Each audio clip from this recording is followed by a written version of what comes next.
Hi, welcome. In case you stumble upon this video, you are welcome to my first ever gameplay of planetzoo.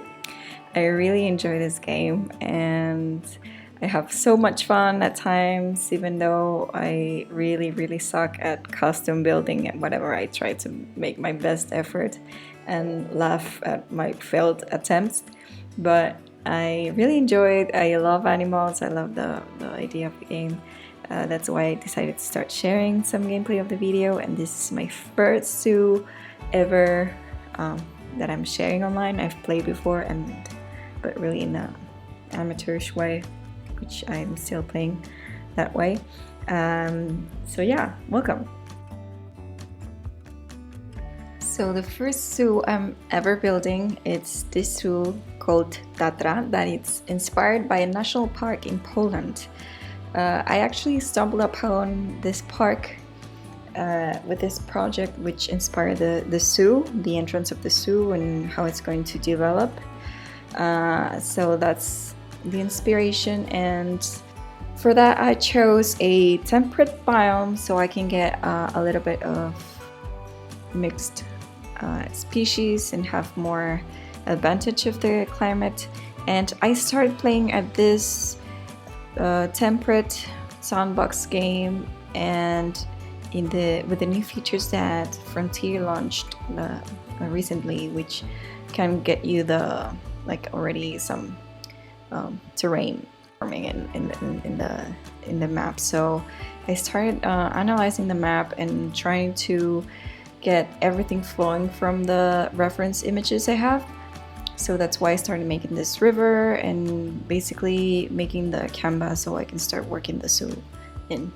So the first flow is going to go from following the river, and we're gonna depart from there. And the original map has this Y with two buildings, so that's what I'm trying to build right now.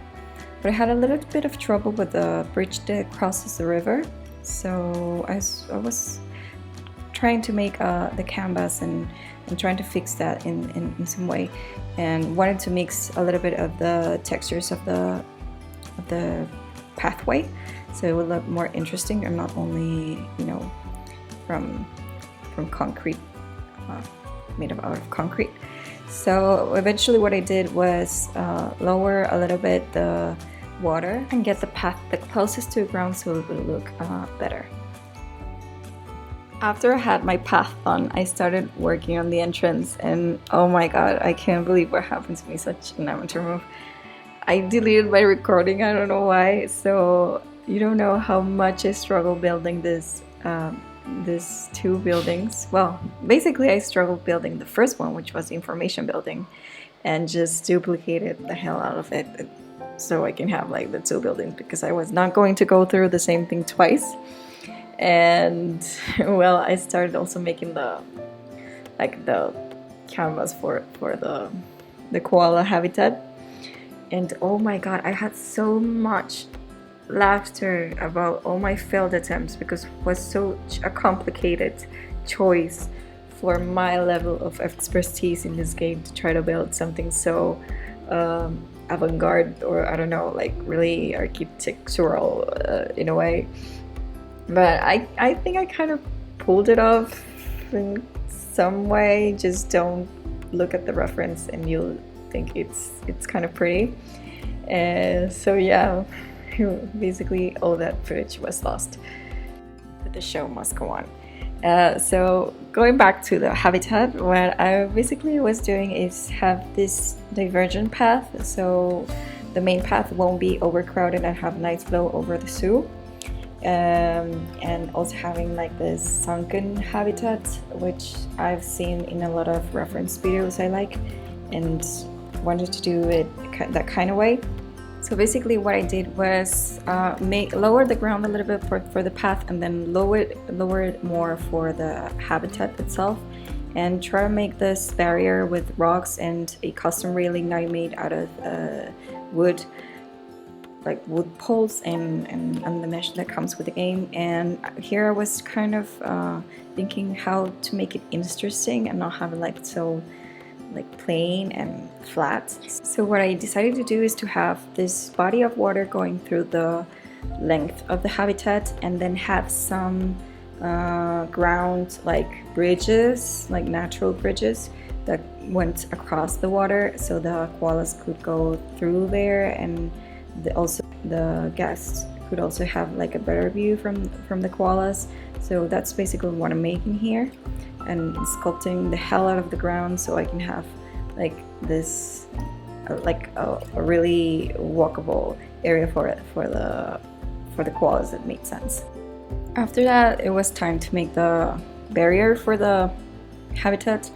Honestly, I always use like the vanilla barriers that come with the game.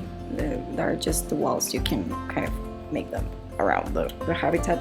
But I really wanted to try something new and make a custom barrier.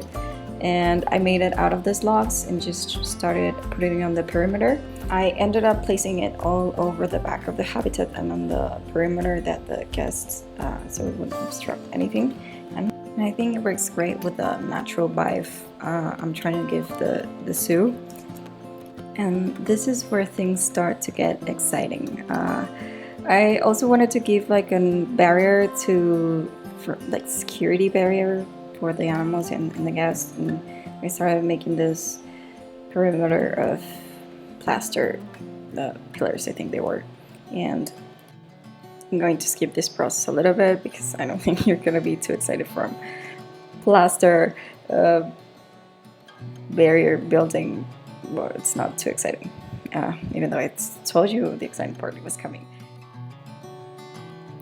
And constructing the heart shelter. I really wanted to try this thing I've seen with a lot of planetzoo players. It's that they make the heart shelter where the zookeeper actually can come in, and it's like this place where the animals can sleep, and anything they need to do bed-wise and everything, the access is through here, and the guests can get a visible part of the heart shelter, but it's not like a focal point. And the tricky part was to get the heart shelter, which was a human-made construction, to blend with the zoo itself, the entrance and the cabins I made before, and with the habitat, which is like more natural looking. So I try to make it feel like it was meant to be there, by adding a little bit of like features to the architecture that tie in color-wise and material-wise with the rest of the zoo. So I tried to bring back the wood from the panels or the walls in the cabins here in these beams, and also try to make a mix where the animals would sleep for it to be more natural with this wooden floor, and also the concrete, and make it make sense with the whole little building I'm making here. So the next steps were more detail-oriented. I was trying to break this concrete box that I had and in some way make it more interesting. So what I finally did was kind of try to achieve like a balance between contemporariness and what we're seeing in the building. So with this flat floor, which I don't remember which material it is made from, I'm sorry. I made a flat roof, and with the wooden beams we had on the front, I made an inclination on the roof, which was open. And I really like how it turned out because it made what we were seeing below and what we're seeing above tie in a little bit more. Okay, so I promised the exciting part before, but I think we're getting to it right now. And it's like the detail-oriented part of the zoo. Because of the unleveling, I don't know how to say in English, I'm sorry, of the heart shelter and the habitat, I was trying to figure out what would work. I've never done something like this before, so I was trying to see if this would help. And what I came up with was a set of stairs so the keeper could come in, and the animals could also get down to the habitat.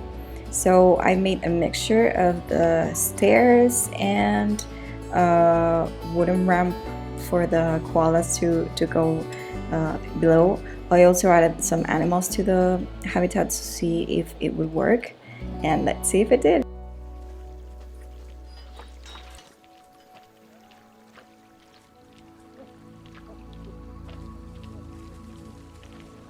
Honestly, I couldn't believe my eyes. That koala came running through it, and the other one was like, "Nope, what is this? What should I? Should I?" And later on, he did. I was so happy.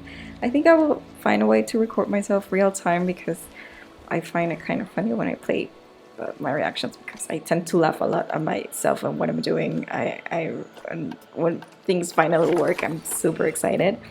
But I was really glad it worked. And also, what I did was check the habitat traversable area to see everything was flowing, and it did. I was super proud of myself. I've never done something this complicated. For me, it's complicated, and I was so proud. So, after sharing that big win and praising myself a lot and giving myself a star in the forehead, I'm gonna leave you with this build decorating of the habitat, and I'll see you in a little bit.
So this is the finished habitat. I'm so happy with how it turned out. It might be simple for some people, but I've never achieved to make something like this, and I'm really proud. The koalas are so cute. One thing that happened was that I added a lot of eucalyptus tree, and they just seem to spend most of the time in there. And it's really funny because I've never seen the animation before, and they poop from the tree, and well, it's really funny. Also, before saying goodbye, I would love to give a big shout out to the lady designer. I know if you're watching my video, I know you know who she is, but she has been a great inspiration for me to learn more things in the game from watching her videos, and also a big inspiration for me to start this channel. So that's why I want to give a big shout out. Of course, you'll see some influence from her videos in this. But I wanted to say that before starting this journey. Thank you, the lady designer. I'll leave you with this cute koala smiling to say goodbye myself. I don't know which habitat I'm going to work next, but I'm excited. I hope it's a great one. And I'll leave you with this smiling koala and my dog snoring on the background. So thank you anyone watching, and See you in the next habitat. Bye bye.